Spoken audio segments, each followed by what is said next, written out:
నమస్కారం. న్యాయసేవ కార్యక్రమానికి స్వాగతం. ఇవాల్టి మన అంశం మహిళలు మనోవర్తి న్యాయ సహాయం. ఈ అంశంపై సలహాలు సూచనలు అందించడానికి మనతో పాటు ఉన్నారు principal junior civil judge Kukatpally court Medchal Malkajgiri జిల్లా జిఎస్ఎల్ ప్రియాంక గారు, అలాగే స్వేచ్ఛారక్ష ఫౌండేషన్ వ్యవస్థాపకులు న్యాయవాది జి సుభాష్ చంద్రబోస్ గారు. వారికి విలువైన సలహాలు సూచనలు స్వీకరిద్దాం. జడ్జ్ గారు, అసలు మనోవర్తి అంటే ఏంటి? ఈ చట్టం కింద మనోవర్తి పొందడానికి ఎవరెవరు అర్హులు? మెయింటెనెన్స్ అంటే ఎవరైతే తమకు తాను పోషించుకోలేని వారు ఉన్నారో వారు మెయింటెనెన్స్ అడగచ్చు. అయితే మెయింటెనెన్స్ ఎవరు అడగచ్చు, ఏ చట్టాల కింద అడగచ్చు అంటే 125 సిఆర్పిసి, ఇప్పుడున్న 144 బిఎన్ఎస్ఎస్ కింద మెయింటెనెన్స్ అడగచ్చు, Hindu adoption and maintenance act కింద మెయింటెనెన్స్ అడగచ్చు, హిందూ మ్యారేజ్ యాక్ట్ కింద మెయింటెనెన్స్ అడగచ్చు, అలాగే డొమెస్టిక్ వైలెన్స్ యాక్ట్ కింద మెయింటెనెన్స్ అడగచ్చు. అయితే ఈరోజు మనం ప్రధానంగా 125 సిఆర్పిసి కింద ఎవరెవరు మెయింటెనెన్స్ అడగచ్చు అని అనుకుంటే, ఫస్ట్ ఎవరైతే భార్య తనకు తాను పోషించుకోలేని ఆవిడ, తనకి ఎటువంటి సంపాదన లేకుండా తను భర్త నుంచి మెయింటెనెన్స్ అడగచ్చు. తను ఒక డైవర్స్డ్ వైఫ్ కానీ, ఒక డెజర్టెడ్ వైఫ్ కానీ, ఒక నెగ్లెక్టెడ్ వైఫ్ కానీ అయి ఉండి తను మెయింటెనెన్స్ అడగాలి. ఇంకొక విషయం ఏమిటి అంటే ఇందులో తను మళ్ళీ మ్యారేజ్ చేసుకోకుండా ఉండాలి. అలాగే వృద్ధులైన పేరెంట్స్, వాళ్ళు వృద్ధాప్యంలో వాళ్ళు సంపాదించుకోలేక వాళ్ళ పిల్లల దగ్గర నుంచి మెయింటెనెన్స్ అడగచ్చు. అయితే ఇంకొకటి ఇక్కడ వచ్చే ప్రధాన అంశం ఏంటంటే, పిల్లలు అంటే మగపిల్లలు ఆడపిల్లలు, మగపిల్లల దగ్గర నుంచి కానీ ఆడపిల్లల దగ్గర నుంచి అడగచ్చా అంటే మగపిల్లలు ఆడపిల్లల దగ్గర నుంచి ఇద్దరి దగ్గర నుంచి వాళ్ళు అడగచ్చు. అయితే ఆడపిల్లకి ఇండిపెండెంట్ ఇన్కమ్ అనేది ఉండాలన్నమాట. తనకు గనక ఇండిపెండెంట్ ఇన్కమ్ ఉంటే గనక తన దగ్గర నుంచి కూడా అడగచ్చు. ఇంకొక విషయం ఏంటి అంటే ఇందులో పెళ్ళైతే అమ్మాయికి గనక పెళ్ళైతే పేరెంట్స్ అడగచ్చా మెయింటెనెన్స్ అంటే, ఆ అమ్మాయి మ్యారేజ్ అయినా సరే తనకంటూ తన సోర్స్ ఇండిపెండెంట్ ఇన్కమ్ గనక ఉండి తన భర్త ఇన్కమ్ మీద డిపెండెంట్ కాకుండా ఉంటే గనక పేరెంట్స్ కూడా మెయింటెనెన్స్ అడగచ్చు. ఇంకొక ఇందులో 125(3)లో ఇంకోటి ఏం చెప్తుంది అంటే, చిన్న పిల్లలు కూడా అడగచ్చా అంటే పిల్లలు కూడా కింద మెయింటెనెన్స్ అడగచ్చు. ఈ మెయింటెనెన్స్ మైనర్ పిల్లలకి మెయింటెనెన్స్, వాళ్ళు మైనర్ పిల్లలు కాబట్టి వాళ్ళు పోషించుకోలేరు కాబట్టి దాని కింద కూడా మెయింటెనెన్స్ అడగచ్చు. అయితే ఒకవేళ మేజర్ అయిన పిల్లలు ఉండి వాళ్ళు గనక స్పెషల్ చిల్డ్రన్ అంటే ఫిజికల్గా కానీ మెంటల్గా కానీ అబ్నార్మల్ అయ్యి వాళ్ళు ఇన్సేన్ అయ్యి ఉంటే, ఈవెన్ వాళ్ళకి మెజారిటీ వచ్చినా సరే పేరెంట్స్ నుంచి మెయింటెనెన్స్ అడగడానికి ఉంటుంది. ఇంకొకటి డొమెస్టిక్ వైలెన్స్ యాక్ట్ కింద కూడా వైఫ్ మెయింటెనెన్స్ అడగచ్చు అనమాట. డొమెస్టిక్ వైలెన్స్ యాక్ట్ వైఫ్ కానీ ఎవరైనా కామన్ షేర్డ్ హౌస్ హోల్డ్లో ఉన్న వాళ్ళు డొమెస్టిక్ గృహహింసకు గనక గురైతే వాళ్ళు మెయింటెనెన్స్ అడగచ్చు. అండ్ హిందూ మ్యారేజ్ యాక్ట్ కింద కూడా మెయింటెనెన్స్ అడగచ్చు. కానీ హిందూ మ్యారేజ్ యాక్ట్లో ఈ మెయింటెనెన్స్ అనేది జనరల్ న్యూట్రల్ అనమాట. అంటే భార్య ఒకళ్ళే అడగక్కర్లేదు, భర్త కూడా మెయింటెనెన్స్ అడగచ్చు. దానికి కొన్ని స్పెసిఫిక్ కండిషన్స్ ఉన్నాయి. ఆ సిచ్యువేషన్స్లో భర్త కూడా మెయింటెనెన్స్ అడగడానికి ఉంటుంది. ఈ యాక్ట్స్ యొక్క పెద్ద అడ్వాంటేజ్, ముఖ్య ఉద్దేశం ఏంటి అని అంటే, ఒకవేళ కనుక అంటే ఇవన్నీ మల్టిప్లిసిటీ ఆఫ్ ప్రొసీడింగ్స్ కింద భావించరు, దానికి ఇండిపెండెంట్ ప్రొసీడింగ్స్ కింద భావిస్తారనమాట. అంటే ఒకవేళ 125 కింద నేను మెయింటెనెన్స్ కేసు వేశాను అని అంటే డీవీసీ కింద వేయకూడదు అనేది ఏదీ లేదు. మీరు 125 కింద వేసిన మెయింటెనెన్స్ అలాగే డీవీసీ కింద కూడా వేసినా సరే దానికి ఇండిపెండెంట్ ప్రొసీడింగ్స్ కింద పరిగణించబడతాయి తప్ప ఇవి మల్టిపుల్ ప్రొసీడింగ్స్, ఈ కేసు వేస్తే ఆ కేసు వేయకూడదు అనడానికి ఇందులో లేదనమాట. అలాగే ఇప్పుడు మనకి డీవీసీలో కూడా స్పెసిఫికల్గా మన సుప్రీంకోర్టు ఆదేశాల ప్రకారం, గైడ్ లైన్స్ ప్రకారము బోత్ ద పార్టీస్, ఎవరైతే ఇప్పుడు వైఫ్ కనుక మెయింటెనెన్స్ కనుక అడిగితే గనక తను ఎసెట్స్ లయబిలిటీ ఎఫిడవిట్ అనేది వెయ్యాలి. అంటే ఏంటి అంటే తనకి ఎసెట్స్ ఏమున్నాయి, లయబిలిటీస్ ఏమున్నాయి, తనకి నెల ఎంత ఖర్చు అవుతోంది, తను ఏమైనా ఉద్యోగం చేస్తుందా, అందులోనే వాళ్ళు మెన్షన్ చేయాల్సిన ఇంకొక విషయం ఏంటి అంటే వేరే ఎంసీ కేసులు ఏమైనా వేశారా, లేకపోతే వేరే డైవర్స్ కేసులు ఏమైనా పెండింగ్ ఉన్నాయా అనే విషయాన్ని కూడా ఆ ఎఫిడవిట్లో మెన్షన్ చేయాలి. ఈవెన్ రెస్పాండెంట్ గా వచ్చే భర్త కూడా అతను ఒక ఎఫిడవిట్ వేయాలి. ఆ ఎఫిడవిట్లో అతని నెల జీతం ఎంత, తనకి లోన్స్ ఏమైనా ఉన్నాయా, తన మీద ఎవరైనా డిపెండెన్స్ ఉన్నారా, తల్లి తండ్రి ఏమైనా డిపెండెన్స్ ఉన్నారా అనే విషయాన్ని కూడా అందులో డిస్క్లోజ్ చేసి దాని ప్రకారం కోర్టు మెయింటెనెన్స్ గ్రాంట్ చేస్తుంది. ఓకే, ఒక కాల్ తీసుకుందాం అండి. హలో సరస్వతి గారు, నమస్తే అండి. నమస్తే అండి, చెప్పండి. సరస్వతి గారు చెప్పండి, వినిపిస్తుంది. నమస్తే అండి. నమస్తే అమ్మా, విశాఖపట్నం నుంచి మాట్లాడుతున్నాను. ఓకే. మా పాపకి మ్యారేజ్ అయ్యి 3 సంవత్సరాలు అయింది మేడం. 3 సంవత్సరాలు అయిపోయింది. అయితే జడ్జి గారు ఆర్డర్స్ పాస్ చేశారు, మేము డీవీసీ వేసాము. ఎందుకంటే మ్యారేజ్ అయిన వెంటనే పాపకి 40 days లోనే వాళ్ళు పంపించేశారు. కొంచెం ఇలాగ మచ్చలు ఉన్నాయని కాపురం కూడా లేకుండా పంపించేశారు. అయితే మేమేమో వచ్చిన తర్వాత డివిసి వేసామన్నమాట. వేస్తే ఇప్పుడు 3 సంవత్సరాలకి జడ్జి గారు ఆర్డర్ పాస్ చేశారు. ఏమని? మెయింటెనెన్స్. ఓకే. ఇప్పుడు అది పాస్ అయ్యి ఇప్పుడు 1 మంత్ అయిపోయింది మేడం. అటు నుంచి ఏమీ జవాబు లేదు. నా ప్రశ్న ఏంటంటే ఇప్పుడు ఇది వాళ్ళు రాకపోయి జవాబు ఇవ్వకపోతే దీనికి ఆన్సర్ ఏంటి అని. ఓకే, సుభాష్ చంద్రబోస్ గారు చూడండి, మీకు మెయింటెనెన్స్ ఆర్డర్ అయిన తర్వాత కోర్టు ఉత్తర్వులను వాళ్ళు అమలు పరచకపోతే మీరు అదే కోర్టులో ఇప్పుడు ఆల్రెడీ 1 మంత్ అవుతుంది కాబట్టి మీరు ఎన్ఫోర్స్మెంట్ పిటిషన్ వేసుకోవచ్చండి. మీకు ఎంతైతే మెయింటెనెన్స్ ఎన్ఫోర్స్మెంట్ పిటిషన్ అంటే కోర్టు ఉత్తర్వులను ధిక్కరించి నిర్లక్ష్యం చేసినందుకు గాను వాళ్ళపైన మీరు ఎన్ఫోర్స్మెంట్ పిటిషన్ వేసుకోవడానికి అవకాశం ఉంది. కోర్టు ఆదేశాలను జడ్జిమెంట్ను వీళ్ళు అంటే గౌరవించట్లేదు, ధిక్కరించారు కాబట్టి మీరు ఎన్ఫోర్స్మెంట్ పిటిషన్ వేసుకొని మీకు ఏదైతే ఏరియర్స్ మొత్తం బాకీ పడ్డ అమౌంట్ ఏదైతే ఉందో, అంటే ఏ కాలం నుంచి ఇచ్చుంటారు జడ్జి గారు, కేసు అయిపోయినప్పటి నుంచి ఇచ్చుంటారా లేకపోతే కేసు ఫైల్ చేసినప్పటి నుంచి? కేసు అయిపోయి 1 మంత్ అవుతుంది. అయితే ఆర్డర్స్ లో ఉంటుంది కేసు ఫైల్ చేసినప్పటి నుంచి మీకు ఇంటరిమ్ మెయింటెనెన్స్ ప్రతి నెల ఇంత ఇవ్వాలి అంటే ఫైల్ చేసినప్పటి నుంచి మీకు ఇచ్చుంటారు. ఆ మొత్తాన్ని కలుపుకొని జడ్జ్మెంట్ అయిపోయిన టైము నుంచి ఇచ్చిండ్రా లేకపోతే మొదటి నుంచి ఫైల్ చేసినప్పటి నుంచి ఇచ్చిన అనేది ఆ జడ్జ్మెంట్ లో స్పెసిఫిక్ గా మెన్షన్ చేస్తారు. లాస్ట్ పారాగ్రాఫ్ లో ఉంటుంది, అంటే కంక్లూజన్ పారాగ్రాఫ్ లో. ఆ జడ్జ్మెంట్ చూసిన తర్వాత మీకు ఎవరైతే న్యాయవాది గారు మీకు కేసు చేశారో వాళ్ళ దగ్గరికి వెళ్ళి ఎన్ఫోర్స్మెంట్ పిటిషన్ మీరు ఫైల్ చేసుకోండి. ఆల్రెడీ 1 మంత్ అయింది కాబట్టి వాళ్ళు ఇంకా మీ కోర్టు ఉత్తర్వులను అమలు పరచట్లేదు, ధిక్కరించారు, డిజోబీడియన్స్ గా ఉన్నారు టువర్డ్స్ కోర్ట్ ఆర్డర్ అని చెప్పేసి మీరు పిటిషన్ వేసుకోండి. దానిపైన వాళ్ళను అరెస్ట్ చేయడానికి జడ్జి గారు మళ్ళీ ఉత్తర్వులు ఇస్తారండి. ఈ జడ్జిమెంట్ వచ్చినంత మాత్రాన దాన్ని మనం ఫైల్ చేసి పెట్టుకొని మనం గెలిచినాం వాళ్ళు వస్తారంటే కాదు. ఇప్పటి వరకు మీరు గెలవడానికి వేసినటువంటి పిటిషన్ ఇప్పుడు గెలిచింది అమలు పరచుకోవడానికి ఇంకొక పిటిషన్ వేయాలి. ఆల్రెడీ మీరు కేసు గెలిచారు కాబట్టి ఇది అమలు పరచుకోవడానికి వేసే పిటిషన్ ఏదైతుందో ఎక్కువ టైం తీసుకోరు. కాకపోతే ఏంటంటే వాళ్ళు అప్పీల్ పోవడానికి కూడా ఛాన్సెస్ ఉంటాయి. అప్పీల్ పోయినా కానీ అప్పలేట్ కోర్టు ఏదైతే ఉందో హయ్యర్ కోర్టు, ఈ కింది ట్రయల్ కోర్టు వాళ్ళ ఉత్తర్వులను మొత్తాన్ని విస్మరించరు. ముందు కింద కోర్టు అమలు పరిచినటువంటి దాంట్లో కనీసంగా 50% ఆర్ 60% మీరు డిపాజిట్ చేయండి కోర్టులో, తర్వాత మీ అప్పీల్ తీసుకుంటామనే రకంగా కూడా అబ్జర్వ్ చేస్తారు. కాబట్టి మీరు వాళ్ళ అప్పీల్కి వెళ్తారనే సెకండరీ, మీకు ఏదైతే జడ్జిమెంట్ వచ్చిందో దాన్ని అమలు పరచుకోవడానికి న్యాయవాది గారికి చెప్పి ఎగ్జిక్యూషన్ పిటిషన్ ఎన్ఫోర్స్మెంట్ కోసం వేసుకోండి. ఓకే, మండపేట నుంచి రత్తయ్య గారు. హలో రత్తయ్య గారు, నమస్తే అండి, చెప్పండి. నమస్కారం మేడం గారు. ఇప్పుడు భార్య శాలరీ నుంచి భర్త భరణం పొందొచ్చండి. ఓకే, జడ్జి గారు, భార్య శాలరీ నుంచి భర్త భరణం పొందొచ్చా అని అడుగుతున్నారు. అంటే అది అప్పుడు అతను కంప్లీట్ గా ఇన్కేపబుల్ అయి ఉండాలండి. అలా అని అతను నేను సంపాదించ శక్తి ఉన్నా సరే సంపాదించకుండా నేను ఇంట్లో కూర్చుంటాను, మా ఆవిడ సంపాదిస్తుంది కాబట్టి నాకు ఇవ్వాలి అనడానికి లేదు. తను కంప్లీట్ గా ఇన్కేపబుల్ అయి ఉండి తను ఎటువంటి పరిస్థితుల్లో లేవలేని స్థితిలో ఉండి తనంతా తన పని చేసుకోలేకపోని స్థితిలో ఉంటే ఒకవేళ భార్య సంపాదించినప్పుడు తను మెయింటైన్ చేయమని ఇవ్వడానికి ఉంటుంది తప్ప నేను ఇంట్లో ఉత్తినే కూర్చుంటాను నాకు డబ్బులు ఇవ్వాలి అంటే మాత్రం కోర్టు ఇవ్వదండి. టీవీ వాల్యూమ్ తగ్గించండి. హలో, మీ టీవీ వాల్యూమ్ తగ్గించండి. హిందూ మ్యారేజ్ యాక్ట్ ప్రకారం అన్నారు కదండి జడ్జి. అవునండి, హిందూ మ్యారేజ్ యాక్ట్ ప్రకారం వాళ్ళకి మెయింటెనెన్స్ తను అసలు ఇంట్లోంచి లేవలేని అంటే ఫుల్ గా ఇన్కేపబుల్ అయిపోయి ఫిజికల్ గా నేను అసలు ఎటువంటి పరిస్థితి అతను లేవలేని స్థితిలో ఉన్నప్పుడు అప్పుడు తను అడగచ్చు. కానీ భార్య కూడా సంపాదించి తను నెగ్లెక్ట్ చేస్తే గనక తను ఇవ్వకపోతే గనక అప్పుడు అడగచ్చు తప్ప నేను ఫిజికల్ మొత్తం అంతా ఫిట్ గా ఉన్నాను కానీ మా ఆవిడ సంపాదిస్తోంది కాబట్టి నేను ఇంట్లో కూర్చుంటాను, నాకు తను సంపాదిస్తోంది కాబట్టి నాకు తను పెట్టాలి ఇవ్వాలి అని చెప్పేసి తిను కావాలని చెప్పి కేసు కనుక మెయింటెనెన్స్ ఇవ్వాలి అంటే మాత్రం మెయింటెనెన్స్ ఇవ్వడానికి ఉండదు. ఓకే, మరో కాల్ తీసుకుందాం అండి. హైదరాబాద్ నుంచి హిమవర్ష గారు. హలో వర్ష గారు, చెప్పండి. హలో, వినిపిస్తుందా మేడం? వినిపిస్తుంది, చెప్పండి. నాకు పెళ్ళై 20 years అవుతోంది.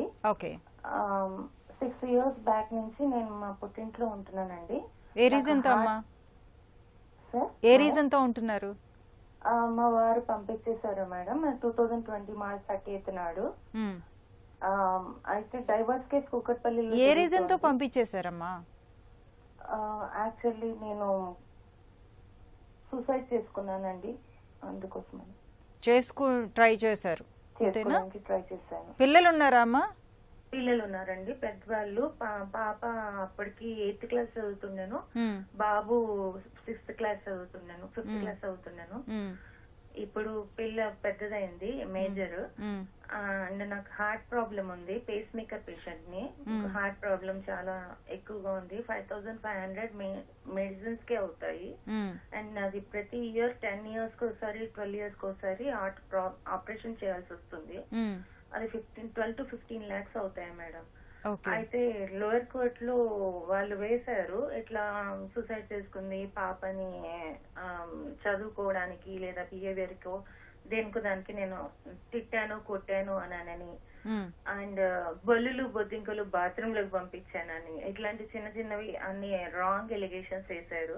అసలు నేనేం బొల్లులు బొద్దింకలు మనం పంపిస్తే వెళ్ళవు కదా మేడం. అది అంతా అసలుకి రాంగ్ ఎలిగేషన్స్ వేసి సమ్వాట్ క్రూయల్ మదర్ అని చెప్పేసి పెట్టేసేసి ఆయన తీసుకున్నారు. అండ్ ఆయనకి వచ్చే జీతం 4 lakhs, బ్యాంక్ ఆఫ్ అమెరికాలో పనిచేస్తారు, రమాకాంత్ అని. అయితే ఆయన ఇప్పుడు మానేశారు, ఆ ఉద్యోగం మానేసి చెన్నైకి వెళ్ళిపోయారు. ఆయనకు తెలీదు, నాకు ఏమి ఆప్షన్ లేదు, ఎక్కడున్నారు, ఏం చేస్తున్నారు, ఎంత డబ్బులు వస్తున్నాయి అని అన్నాను. పిల్లలు ఎక్కడున్నారమ్మా? పిల్లలు మా ఆయన దగ్గరే ఉన్నారు మేడం. 5 years నుంచి నేను మా పుట్టింటికి వచ్చున్నాను. మా నాన్న మా అమ్మ 2 years బ్యాక్, మా నాన్న 2 years బ్యాక్ చనిపోయారు, మా అమ్మ 1 year బ్యాక్ చనిపోయింది. ఇంకా ఇప్పుడు మీరేం చేస్తున్నారమ్మా? నేను ఒక్కదాన్నే ఉంటున్నాను మేడం ఇంట్లో, నాకు ఎవరు తోడు లేరు. ఓకే, మీరేమన్నా జాబ్ చేస్తారా? నేను జాబ్ చేసే పరిస్థితి నాది. ఇప్పుడు మీకు మెయింటెనెన్స్ ఇస్తున్నారా మీ హస్బెండ్? మెయింటెనెన్స్ పోయిన ఇయర్ నుంచి 5000 లెక్కన కుకట్పల్లిలో కేసులో పావని మేడం ఇచ్చారు మేడం, జడ్జి మేడం. అది మాత్రం ఇచ్చారు మేడం.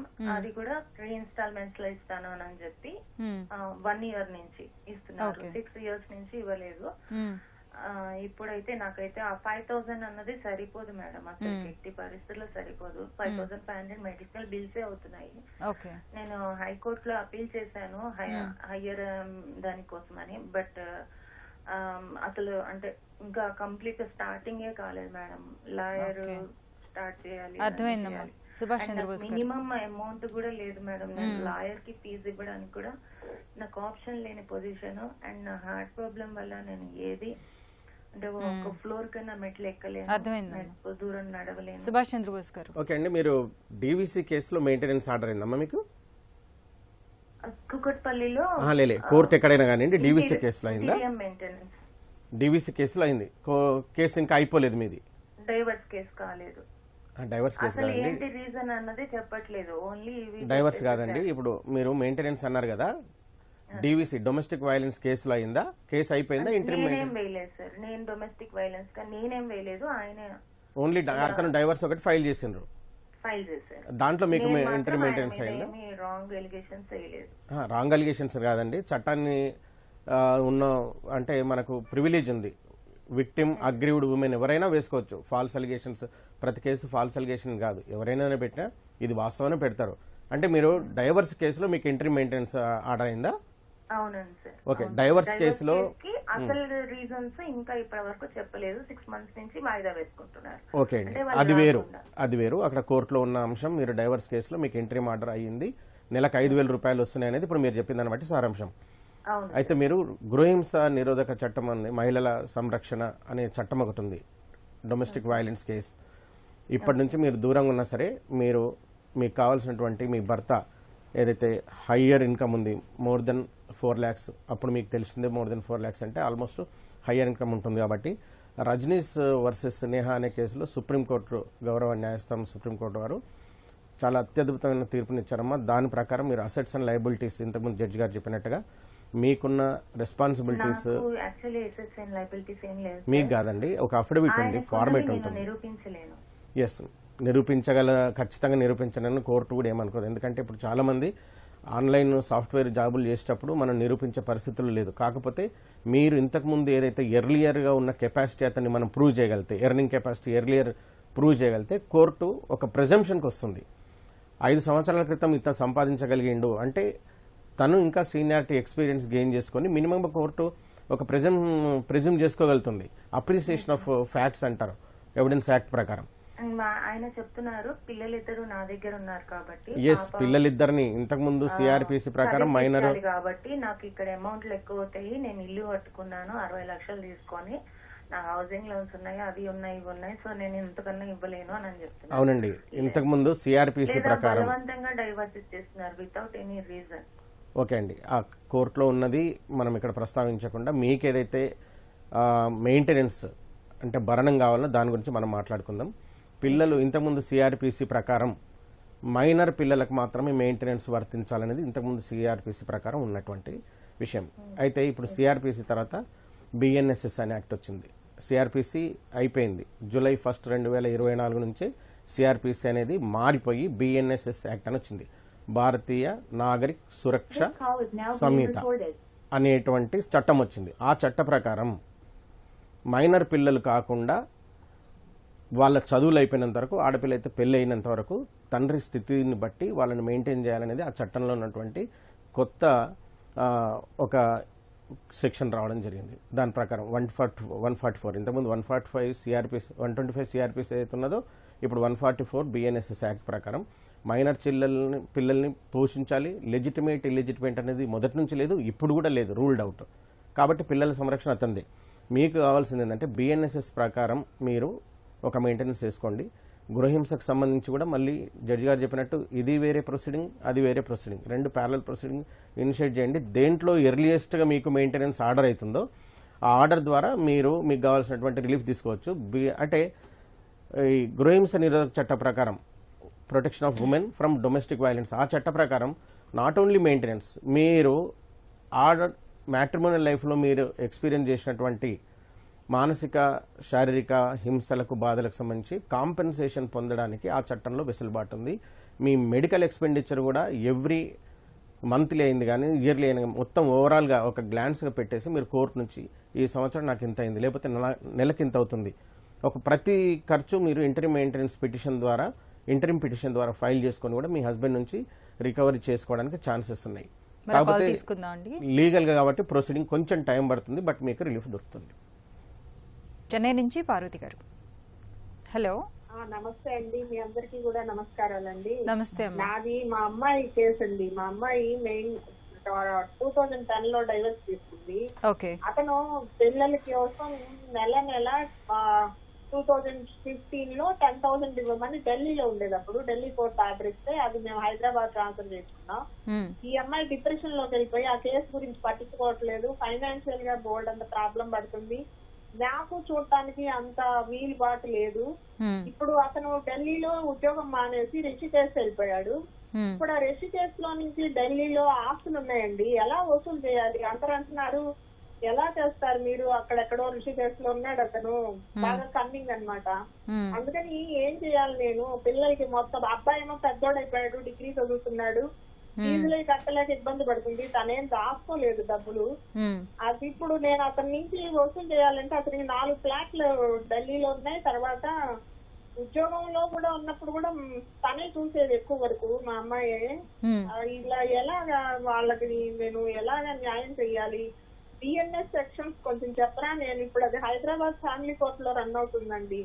త్వరగా కావాలంటే పిల్లల చదువులకి ఎలా చెయ్యాలి నేను చెప్పరా? అర్థమైంది జడ్జి గారు, సహాయపడగలను నేను వాళ్ళకి. జడ్జి గారు చెప్తున్నారు వినండి అమ్మా. అమ్మ మీరు ఆల్రెడీ మెయింటెనెన్స్ మీకు ఇస్తున్నారా అండి? 10,000 అది కూడా ఇవ్వట్లేదు సరిగ్గా అతను. ఓకే, మీకు అది ఒకవేళ సరిపోనప్పుడు మీరు అదే కోర్టులో ఎక్కడైతే మీరు మెయింటెనెన్స్ కేసు ఇప్పుడు నడుస్తోందో అక్కడికి వెళ్ళి మోడిఫికేషన్ కింద వేసుకోవచ్చండి. అంటే అప్పుడున్న ఖర్చులు వేరు, ఇప్పుడు మాకు ఆర్థికంగా వేరే ఇప్పుడున్న పరిస్థితులు వేరు, ఇప్పుడున్న ఖర్చులు వేరేగా ఉన్నాయి కాబట్టి అప్పుడు అదేనమ్మా మీరు అక్కడికి వెళ్ళి మీరు అందులో అక్కడ మీరు ముందున్న మెయింటెనెన్స్ ఆర్డర్ మీకు మోడిఫికేషన్ కావాలి అన్నప్పుడు మీరు మోడిఫికేషన్ కి వేసుకోవచ్చండి. అందుకే అక్కడ సర్కమ్స్టెన్సెస్ అప్పుడు మాకు మెయింటెనెన్స్ ఇచ్చినప్పుడు ఉన్న సర్కమ్స్టెన్సెస్ వేరు, ఇప్పుడు మాకు ఖర్చులు ఇవన్నీ ఇట్లా అయినాయి కాబట్టి. నేను ఉద్యోగం మానేశాను నా దగ్గర లేవు అని ఆ 10,000 కూడా సరిగ్గా ఇవ్వట్లేదండి. అమ్మ మీరు మీరు వేయాల్సింది మీరు వేయండి. వాళ్ళు అతనికి ఉందా లేదా అనేది కోర్టు మీరు ఆ కోర్టు వాళ్ళకి నోటీస్ ఇచ్చినప్పుడు వాళ్ళు కూడా వాళ్ళ అసెట్స్ లయబిలిటీ ఎఫిడవిట్ వేస్తారు కాబట్టి కోర్టు అవన్నీ చూసి దాని ప్రకారం ఆర్డర్స్ పాస్ చేస్తారమ్మా. ముందు మీరు తీసుకోవట్లేదండి. ఏంటండి నోటీస్ తీసుకోవట్లేదు. మీరు నోటీసు కోర్టు ద్వారా పంపించండి. ఒకవేళ తీసుకోకపోతే ఎక్స్పార్టీ చేస్తారు. ఎక్స్పార్టీ అయితే గనక మీరు వేసిన ఏదైతే పిటిషన్ ఎఫిడవిట్స్ ఇవన్నీ ఉన్నాయో అవన్నీ పరిగణించి కోర్టు ఆర్డర్స్ పాస్ చేస్తారండి. మీ వర్షన్ మీ అడ్వకేట్ గారు ఇచ్చిన ఆర్గ్యుమెంట్స్ విని మీరు వేసిన పిటిషన్ ద్వారా మీరు వేసిన ఎఫిడవిట్ ద్వారా అబ్బాయి అన్నాడు, ఇద్దరు పెద్దవాళ్ళు అయిపోయారు, అసలు 10,000 కూడా సరిపోదు. అదేనమ్మా అయితే ఒక్కొక్కళ్ళు 25,000-30,000 తీసుకుంటున్నారండి ఒక చైల్డ్కి. అదేనమ్మా దాని ప్రకారము మీరు వేసేది ఎఫిడవిట్ దీన్ని చూసి పరిశీలించి మీ అడ్వకేట్ వాదనలు విన్నాక కోర్టు అప్రోప్రియేట్ ఆర్డర్స్ పాస్ చేస్తారు. చాలా లేట్ అయిపోతుంది కదండి, అబ్బాయి డిగ్రీకి వచ్చేసాడు, చాలా ఇబ్బందిగా. అదేనమ్మా మీరు కోర్టుకి అప్రోచ్ అయితే కోర్టు వారు కూడా దాని ఈ మెయింటెనెన్స్ కేసు అనేవి చాలా ప్రయారిటీ బేసిస్ మీద తీసుకుంటారు. డిలే కాకుండా ఆర్డర్స్ మీకు వస్తాయి. మరో కాల్ తీసుకుందాం అండి. హసన్పర్తి నుంచి శ్రీలత గారు. హలో. నమస్తే మేడం. నమస్తే అమ్మా, చెప్పండి.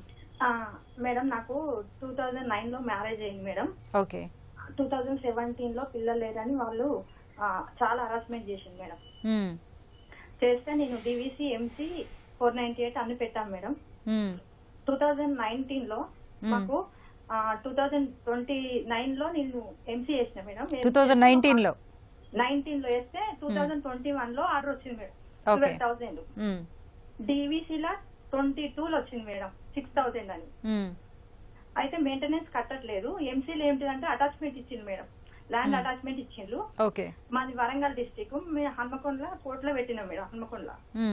అయితే డిస్టిక్ వరంగల్ అవడం వలన కొంచెం కన్ఫ్యూజ్ అయిందో మరి సార్ ఎట్లా తెలియదు. అది ఇక్కడ ఎంసీకి ట్రాన్స్ఫర్ పెట్టుకున్నాం మేడం, తొందరగా సేల్ అవుతుందని. ఓకే. ఇంకొకటి డివిసిలో మేడం 6,000 ఇచ్చిండ్రు మాకు కరెక్టే. సార్ ఏమంటున్నాడు, మొన్న రీసెంట్ గా నిన్న వెళ్ళిన మేడం కోర్టుకి. అయితే 128 సెక్షన్ అనేది ఉంటదంట కదా మేడం మెయింటెనెన్స్, దాంట్లో నేను సవరించి తగ్గిస్తాడో మరి అంత ఇస్తాడో తెలియదు మేడం. అంటే సార్ తగ్గించే అవకాశం ఉంటుందా? నేను ఎంఏ బీఈడి చేసిన మేడం, కాకపోతే హెల్త్ బాగాలేదు, కీళ్ళవాతం ఉంది, మళ్ళీ థైరాయిడ్ ఉంది. తను ఏమైందంటే 2017 లో మాది గొడవ అయితే 2019 లో ఆయన మ్యారేజ్ చేస్తానంటే కొంచెం గొడవ కింద పడింది. వాళ్ళకి ఏమైందో నాకు 2017 నుండి ఇప్పటి వరకు ఆయన కలవలేదు. నాకు ఓన్లీ కోర్టులనే మాట్లాడు. అక్కడ ఏం జరిగిందో కొంచెం కాలు జారి కొంచెం పెరాలసిస్ లాగా వచ్చింది. ఆల్రెడీ ఇప్పుడు బాగానే నడుస్తున్నారు. సార్ ఏమంటాడు, అట్లుంది కాబట్టి నువ్వు ఎంఏ బీఈడి చేసినావు, నువ్వు ఎట్లా మరి జాబ్ చేయాలి అంటే నా పరిస్థితి మంచిగా లేదు మేడం. మీ హస్బెండ్ ఏం చేస్తున్నారమ్మా ఇప్పుడు? ఏంటి మేడం? మీ హస్బెండ్ ఏం చేస్తున్నారు ఇప్పుడు? ఇప్పుడు ప్రస్తుతానికి వ్యవసాయం 7 ఎకరాల భూమి ఉంది మేడం, 2,40,00,000 భూమి ఉంది.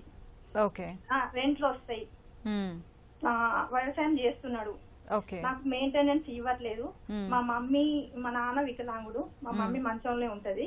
నేను దాదాపు ఇప్పుడు 10 years నుండి తిరుగుతున్నా మేడం. ఒక విధాల డివిసి సార్ తగ్గిస్తే మళ్ళీ దాంట్లో ఏమైనా పిటిషన్ వేయొచ్చా? ఇప్పుడు 2030కి మాకు ఆర్డర్ ఇస్తా అని చెప్పిండు. ఇంకొకటి రెసిడెన్షియల్ ఆర్డర్ ఉంది, ప్రొటెక్షన్ ఆర్డర్ ఉంది, కానీ ఇంటికి రానియట్లేదు. చాలా కంప్లైంట్ చేసిన పిఎస్ లా, అది వాళ్ళు పట్టించుకోకపోతే నేను ప్రైవేట్ కంప్లైంట్ బుక్ చేసిన, సిసిలు అయినాయి. కానీ ఇప్పుడు పరిస్థితి ఏంటంటే డివిసిలా ఏమైనా చేంజ్ చేయగలుగుతాడా? నా ఆరోగ్యంతో బాగాలేదు మేడం. దాని గురించి మీకు కొంచెం. మీ ఆరోగ్యం అంటే మీరు హైలీ క్వాలిఫైడ్ కాబట్టి సాధారణంగా కోర్టులో ఏం చెప్తున్నాయంటే భర్త ఎర్నింగ్ చేసే కెపాసిటీ లేకుండా అనారోగ్య సమస్యలతో బాధపడుతున్న పరిస్థితుల్లో భార్య హైలీ క్వాలిఫైడ్ ఉంటే మీకు సంబంధించి మీరు ఎర్న్ చేసుకోవచ్చు కదా, అతను విక్టిమైజ్ చేయడం ఎందుకనేది కొన్ని కోర్టులు రకరకాల హైకోర్టులు రకరకాల అభిప్రాయాలు వ్యక్తం చేసినాయి. ఏ కోర్టులు ఏ అభిప్రాయం వ్యక్తం చేసినా కానీ మన పక్క రాష్ట్రాలు వేరే వేరే రాష్ట్రాల అభిప్రాయాలు వ్యక్తం చేసినా అవి ఓన్లీ అది పర్సుయేటివ్ జడ్జిమెంట్స్ ఉంటాయి. కానీ సుప్రీంకోర్టు గౌరవ సుప్రీంకోర్టు చెప్పినటువంటి జడ్జిమెంట్ మాత్రమే అథారిటేటివ్ జడ్జిమెంట్ ఉంటుంది. అథారిటేటివ్ జడ్జిమెంట్ ప్రకారం ఏంటంటే మీ ఆరోగ్యం బాగాలేనప్పుడు ఏ క్వాలిఫికేషన్ ఉన్నా మీరు అనారోగ్య సమస్యలో ఉన్నప్పుడు నువ్వే సంపాదించుకొని నువ్వే పోషించుకోవాలనే అంశాన్ని పక్కకు పెట్టి అతను మొదటి నుంచి గవర్నమెంట్ ఉద్యోగి అయితే కాడు, అతను ఈ అనారోగ్య కారణాల వల్ల సస్పెండ్ కావడమో రిటైర్డ్ కావడమో లేకపోతే లాంగ్ లీవ్ తీసుకోవడం అట్లాంటివి చేయలేదు. మొదటి నుంచి అగ్రికల్చర్ చేస్తున్నాడు. 25,000 దాంట్లో చేసింది సార్ ఆల్రెడీ అపోలో హాస్పిటల్. అప్పుడు చేసినప్పుడు మీకు ఆర్డర్స్ వచ్చి ఉంటాయి. కాకపోతే మీకు రెడ్యూస్ చేస్తారనే భావనలో మీరు ఉండకండి. ఎవరైనా ఇంటరిమ్ పిటిషన్స్ వేసుకున్నప్పుడు వాళ్ళ వాదనలు వాళ్ళు వినిపిస్తారు, రెడ్యూస్ చేయండి అని వాళ్ళు వినిపిస్తారు, చేయకండి అనే రకంగా మీ వాదనలు వినిపిస్తారు. రెండు వాదనలు విన్న తర్వాతనే జడ్జి గారు సముచితమైన ఆర్డర్ని చేయడం ఉంటుంది తప్పిస్తే ఇంటరిమ్ పిటిషన్స్ వాళ్ళు వేయలేదు, దానికి కౌంటర్గా మీరు ఆర్గ్యుమెంట్ చెప్పినప్పుడు సుమోటోగా జడ్జి గారు తగ్గిస్తారు అనేది మాత్రం మీరు అనుకోకండి, అట్లా జరగదు. కాబట్టి అసెట్స్ అవును ఇంటరిమ్ మెయింటెనెన్స్ కాబట్టి వాళ్ళు రెడ్యూస్ చేయమని ఒక ఇంటరిమ్ పిటిషన్ మళ్ళీ వేసుకోవాలి, వాళ్ళు వేసుకోవాలి. దానికి మీరు సమాధానంగా మళ్ళీ మీరు కౌంటర్ ఆన్సర్ చేయడం జరుగుతుంది, ఎక్స్ప్లెనేషన్ ఇస్తారు మీరు సమాధానం.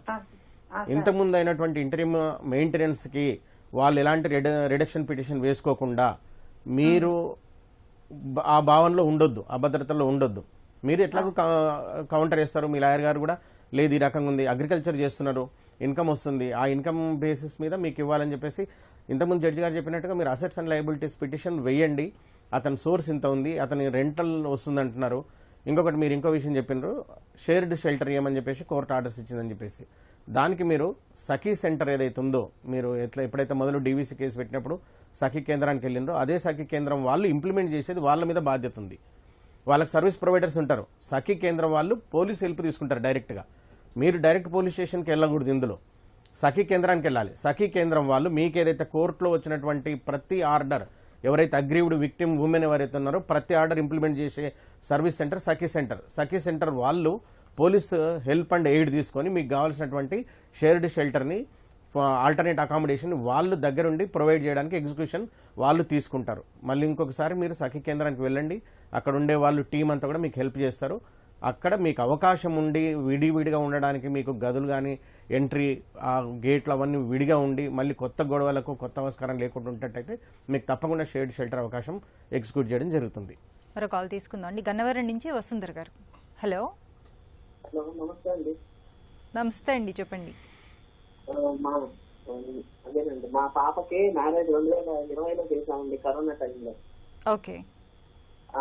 అయితే వాళ్ళు ఆడబడుతూ అత్తగారు ఈ అబ్బాయి అండి. మన ముందేమో అన్ని మంచిగా చెప్తారు, వాళ్ళ అసలు తీసుకెళ్ళట్లేదండి, ఏదో ఒక వంట మా దగ్గరే ఉంచేశారు. మీరు అడిగితే ఏం చెప్తున్నారండి, ఏ రీజన్ చెప్తున్నారు? మేము తీసుకెళ్తాం ఆడబడుతూ ఉంది కదా, ఇక్కడ హాయిగా ఉండదు, ఇంట్లో తీసుకెళ్తా అంటుందండి. అట్లా అని చెప్పి అట్లాగా చేసేసింది. ఈరోజు పాప ప్రెగ్నెన్సీ వచ్చింది, బాబు పుట్టాడు. బాబు పుట్టిన తర్వాత మేము పెద్ద మనుషుల్లో పెట్టి ఆడబడుతో సంబంధం లేకుండా వేరే పెడతామని చెప్పి ఒప్పించి తీసుకెళ్లారు. నేనే తీసుకెళ్లి దింపామండి. దింపిన తర్వాత మనం చూసినప్పుడేమో ఒక ఇల్లు చూపిస్తున్నారు, కానీ అసలు పాపను అక్కడ నుంచి అట్లా ఆడబడి ఇంట్లోకి ముగ్గురు అక్కడే ఉంటారండి. ఓకే.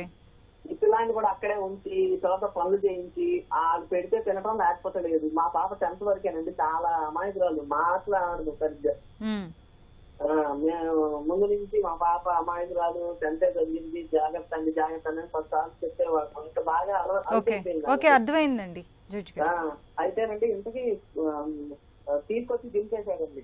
వాళ్ళంతా వేరే మనుషులు అనుకుంటా, వాళ్ళ బాధ ఎవరో ఇంతవరకు మాకు చూపించలేదు. అర్థమైంది. అదేనండి, అయితే తీసుకొచ్చి మా ఇంట్లో దింపేసి జడ్జి గారు చెప్తున్నారు, వినండి. ఇప్పుడు మీకు ఏం కావాలనుకుంటున్నారండి మీరు? అయితే మేడం, మా ఇంట్లో దింపేసిన తర్వాత ఆయన మాకు నోటీస్ పంపించాడు, అమ్మాయిని పంపించట్లేదని.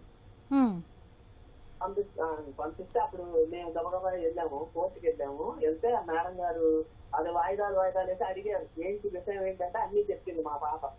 చెప్పింది వాడేం చెప్తున్నాడంటే అదేంటి వాళ్ళ బావతో పిలుస్తుందని లేదండి ఇదండి చెబుతున్నాడు. పైగా ఆవిడ బాగా తిట్టి, అసలు నువ్వు పెళ్ళం కావాలనుకునే వాడికి ఎలా చెప్తున్నావేంటి, బయటికి పోయి చూసుకోండి అని కోర్టుకి వెళ్తానంటండి ఆవిడ. అవునండి, ఇప్పుడు అక్కడ కేసు ఏం నడుస్తుంది మీకు ప్రెసెంట్ గా? అప్పుడు మేము కూడా లాయర్ని పెట్టి మా లాయర్ గారి దగ్గరికి వెళ్ళి ఇలాగ చెప్తే ఆవిడ మెయింటెనెన్స్ కేసు వేసారంటండి. ఇప్పుడు 2 ఏళ్ళు అయిందండి, జరుగుతానే ఉన్నాయి. వారం మేము పరిగెత్తడమే కానీ అసలు వాడు రావట్లేదండి కోర్టుకి. మీరు వేసారా మెయింటెనెన్స్ కేసు? వేసారండి, మా లాయర్ గారు వేసారు. విజయవాడ కోర్టులో, విజయవాడ ఫ్యామిలీ కోర్టులో మెయింటెనెన్స్ కేసు వేసారు. 2 సంవత్సరాలు, బాబుకి ఇప్పుడు 5 సంవత్సరాలు వచ్చినాయండి, నిన్నే బర్త్డే అయింది. అసలు ఆయన రావట్లేదండి. అంతకుముందు మా పాపను తీసుకెళ్లి ఇల్లు కొన్నాము, ఇది మీకే అని చెప్పిన ఇల్లు కూడా అమ్మేశారంటండి. అసలు మనకి మీరు ఇందులో ఆల్రెడీ మెయింటెనెన్స్ కేసు వేశారు కాబట్టి మీ అమ్మాయి తరఫున అక్కడ మీరు కోర్టులో మీకు లాయర్ చేత మెయింటెనెన్స్ పిటిషన్ ని రిఫర్ చేయమని చెప్పండి. ఆ మెయింటెనెన్స్ ప్రొసీడింగ్స్ ద్వారా మీ అమ్మాయికి ఈ కేసులో మెయింటెనెన్స్ ఇద్దరు పార్టీస్ విన్నాక మెయింటెనెన్స్ గ్రాంట్ చేస్తారండి. థ్యాంక్ యూ సో మచ్ అండి. ఇప్పటి వరకు మనం మహిళలు మనోవర్తి న్యాయ సహాయం అంశంపై సలహాలు సూచనలు స్వీకరించాం. వచ్చే శనివారం 9:30 న్యాయ సేవా కార్యక్రమంలో మళ్ళీ కలుసుకుందాం. అంతవరకు సెలవు. నమస్కారం.